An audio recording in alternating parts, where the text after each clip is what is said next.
Kwingineko ni kwamba kinara wa Azimio la Umoja One Kenya Kalonzo Musyoka amewaondoa baadhi ya viongozi wa ODM walioteuliwa kwenye baraza la mawaziri kutoka kwa uongozi wa muungano huo. Mbali na Azimio kumuondoa Hassan Joho na Wycliffe Oparanya, kiongozi wa wachache katika bunge la kitaifa Junet Mohamed naye amepigwa shoka.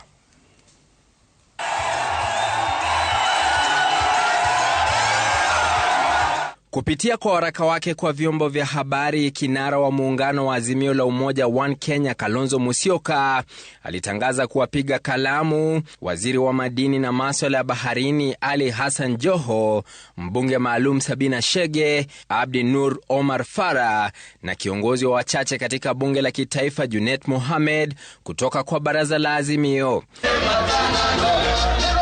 Kalonzo akimfuata Junet Mohamed tena hadi katika baraza simamizi la Azimio na kumfurusha huko pia, pamoja na waziri wa biashara ndogo Wycliffe Oparanya, waziri wa kawi Opiyo Wandayi, mbunge wa Eldas Adan Keynan, mbunge wa Pokot Kusini David Kosing, mbunge wa Likoni Mishi Mboko, seneta wa Garissa Abdul Haji, Isabella Wangeshi Gethenji, katibu wa Afrika Mashariki Caroline Karugu na Solomon Kuria kutoka kwa uongozi wa muungano huo. Kalonzo alimuandama Junet zaidi, akimpiga teke kutoka kwa uongozi wa muungano wa wabunge wa Azimio bungeni, nafasi yake ikichukuliwa na mbunge wa Suba South Karoli Omondi.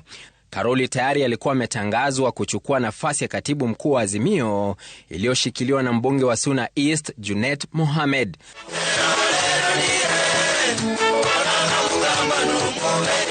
Kalonzo ambaye pia ni kiongozi wa chama cha Wiper Patriotic Front akisema mabadiliko hayo yaliyofanyika katika mkutano wa baraza la kitaifa la Azimio yalifanyika kwa sababu baadhi ya viongozi hao walikuwa wameteuliwa kwa nyadhifa za kitaifa na wengine kujihusisha na upinzani. Kalonzo sasa ametangaza kwamba watakaochukua nafasi hizo watateuliwa hivi karibuni, akitangaza hali ya hatari kwa wale ambao wanamezea mate na kuhusiana na serikali ya Rais William Ruto.